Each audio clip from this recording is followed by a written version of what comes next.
Forge, Chapter 14. I whistled as we trudged along the muddy road. Yes, I was hungry, footsore, tired, and cold, but it mattered not, for we were a few hours away from the winter encampment. How can you be in such a good humor? Greenlaw asked. Eben, walking a few paces alongside his distant cousins and Burns, glanced back. He quickly turned around when I stared at him. And we had been avoiding each other since Kingston. I was in Morristown last winter, I said. This was the truth. With the army, a half-truth. We had a grand time, falsehood.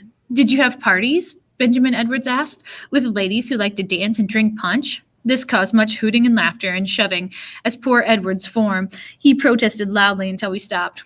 No dancing or punch, but we had regular rations, I said, once we were again underway, and there was plenty of firewood and a commissary with fresh clothes and blankets. All true, though Isabel and I partook in none of it, as we had no proper ties to the army.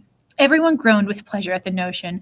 Our blankets had been worn bare since Saratoga, and our clothes had not fared better. I wore the shirt I stole off the redcoat. My own shirt had been reduced to the rags that I wore around my hands and necks. Eben's only shirt had barely survived the washerwoman of Albany. Luke Greenlaw hadn't worn stockings for weeks, and his coat was worn through at both elbows.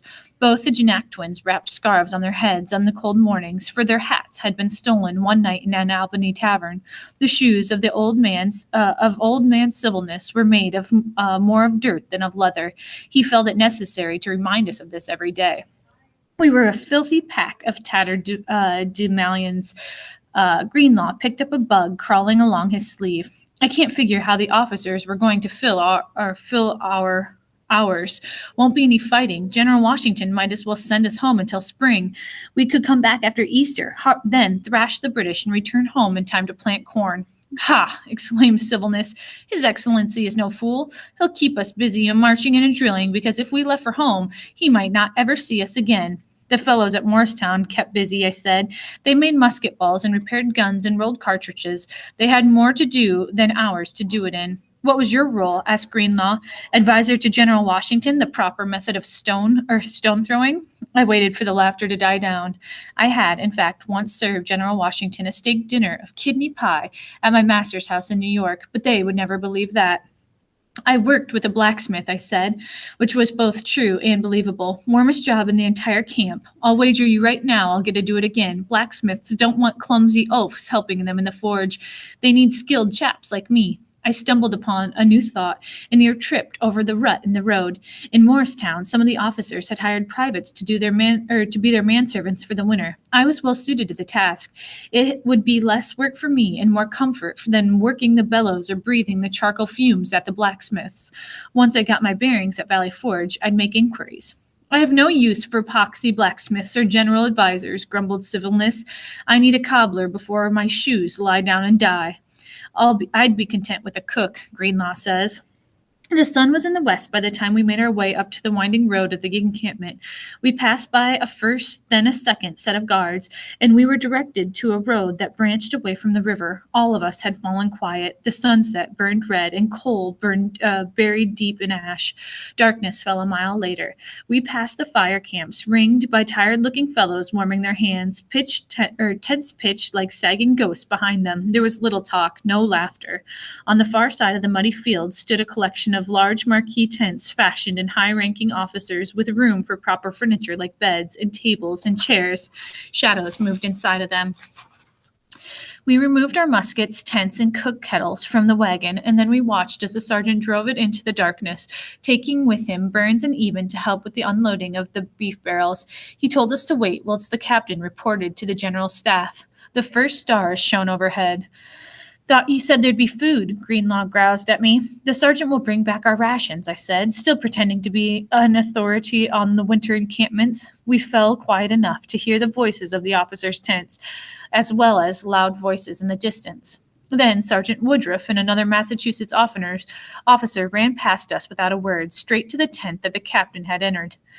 That don't bode well, muttered Civilness. Shadows in the tent rushed to and fro like puppets on a stage, and then there came all manner of shouting and foul explosions of language. What are they carrying on about? Civilness asked. The sergeants burst out of the tent, putting to an end our pavlar. Follow me, spat Sergeant Woodruff. Not a word. We tripped our way across the field in the darkness until we neared campfires bright enough to show a long line of cannons. The air smelled of burning wood, but not of roasting meat or bread. The fellows found their fires and were the fellows around the fires were uncommonly quiet.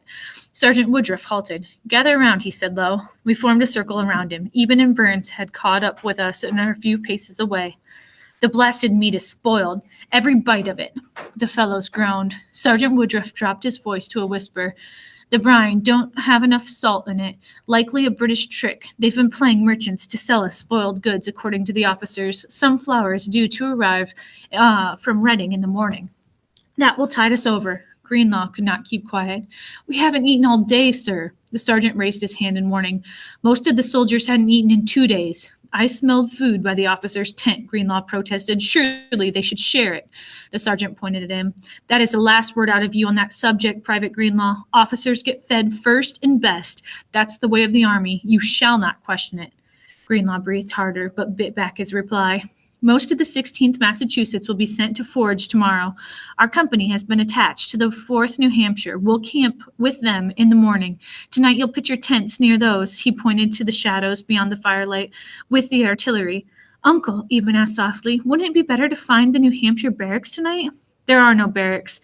The sergeant rubbed his back of his neck. Not yet. His Excellency, General Washington, has ordered the army to manufacture a city of logs. Each squad is building themselves a cabin. Only he calls them huts, the way they do in Virginia. Where do we sleep until the hut is finished? Sylvanus asked. In your tents, the sergeant answered bluntly, which you will pitch now.